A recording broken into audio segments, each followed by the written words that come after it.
Assalamualaikum warahmatullahi wabarakatuh. Saya Nur Fahana binti Fazila, nombor matrik D211048. Ini membentangkan tentang model radio Emilia. Pengenalan. Model radio Emilia gabungan antara teori John Dewey, Piaget, Vygotsky dan Erikson. Kurikulum dibina berdasarkan kepentingan kanak-kanak. Guru mengikuti kepentingan kanak-kanak dan tidak memberikan arahan fokus dalam memberikan pengajaran. Kanak-kanak belajar melalui interaksi dengan orang lain, kaki tangan dan rakan-rakan di persekitaran belajar yang ramah.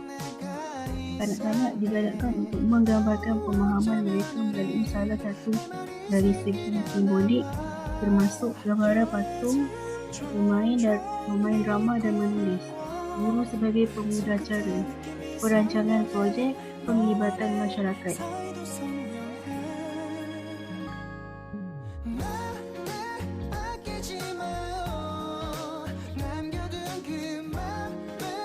Model ini diasaskan di Radio Emilia yang terletak di utara Italia di bawah bimbingan Chris Malagusti yang dibina berdasarkan teori John Piaget dan Lev Vygotsky. Kurikulum Mulia berasaskan pada projek. Dalam projek, kanak-kanak biasanya bekerja dalam projek untuk membuka satu konsep atau satu tajuk dengan lebih mendalam. Projek boleh dijalankan dalam masa yang singkat atau lama. Oleh kerana Ria tidak meletakkan masa-masa tertentu di sekolah, maka kanak-kanak boleh membuat kerja dengan tenang dan tidak terburu-buru. Model ini memantikan minat dan kecenderungan kanak-kanak.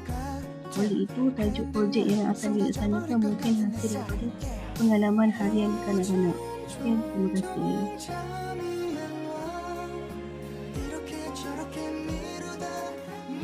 Nama saya Nur Syakina Munira binti Muazzam, nombor matrik D22110279. Hari ini saya akan membentangkan ciri utama awal kanak-kanak dalam program Radio Emilia.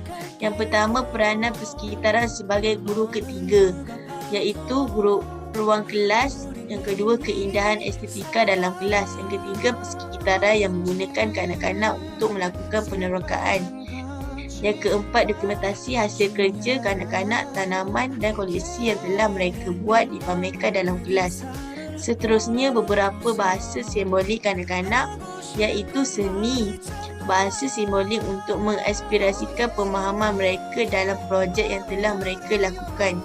Yang kedua, integrasi seni grafis sebagai alat untuk mengembangkan kecerdasan linguistik, sosial dan kognitif. Yang ketiga, dokumentasi bersistematik dan kolektif. Yang pertama, mendokumentasikan dan memaparkan hasil kerja kanak-kanak. Seterusnya, projek jangka panjang. Projek jangka pendek 1 minggu dan jangka panjang sepanjang tahun bersekolah, di mana dalam mengerjakan projek ini kanak-kanak akan memberi respon, dirakam, bermain, meneroka, membina dan menguji hipotesis dan menyatakan apa yang terjadi. Projek yang berpusat pada kanak-kanak mengikut minat mereka akan menambah wawasan baru.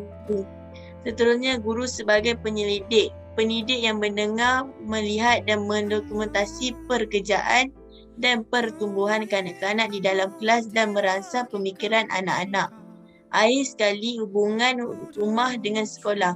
Program dalam pendekatan regular Emilia adalah berpusat pada keluarga.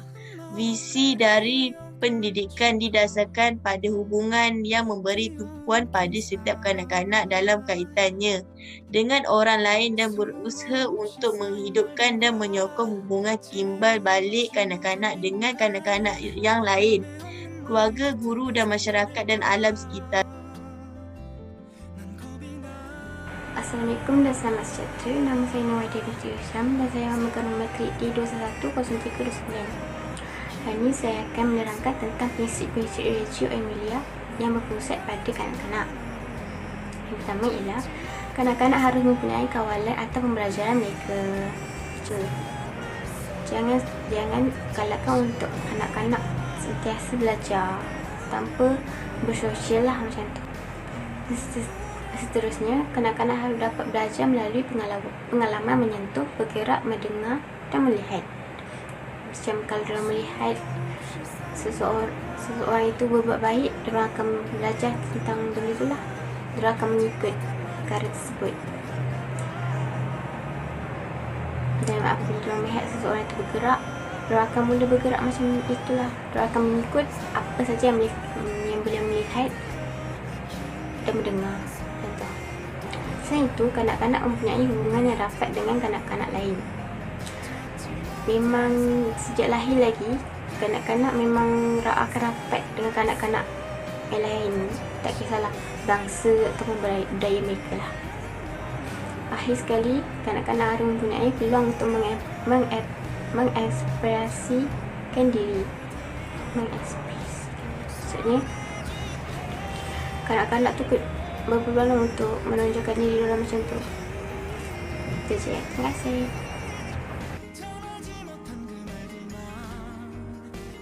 Assalamualaikum warahmatullahi wabarakatuh. Nama saya Irdina Ibrahim. Nombor matrik di 21105557.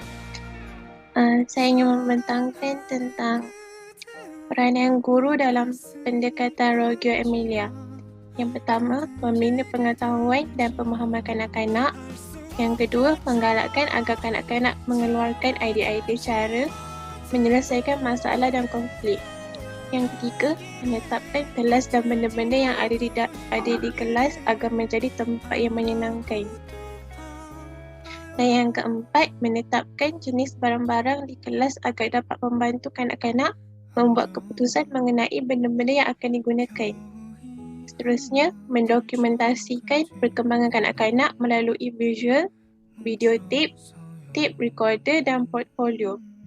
Dan yang terakhir, membentuk hubungan yang baik dengan guru-guru lain dan para ibu bapa. Kelebihan, lebih berpusatkan murid. Yang kedua, menggalakkan hubungan sosial antara kanak-kanak. Dan yang ketiga, projek boleh dilakukan dalam pelbagai topik. Kekurangan pula, menggunakan kos yang tinggi. Yang kedua, mengambil masa yang lama untuk menyiapkan sesuatu projek. Dan yang ketiga, kanak-kanak hanya belajar apabila ada projek seronok dijalankan. Daripada saya, sekian, terima kasih.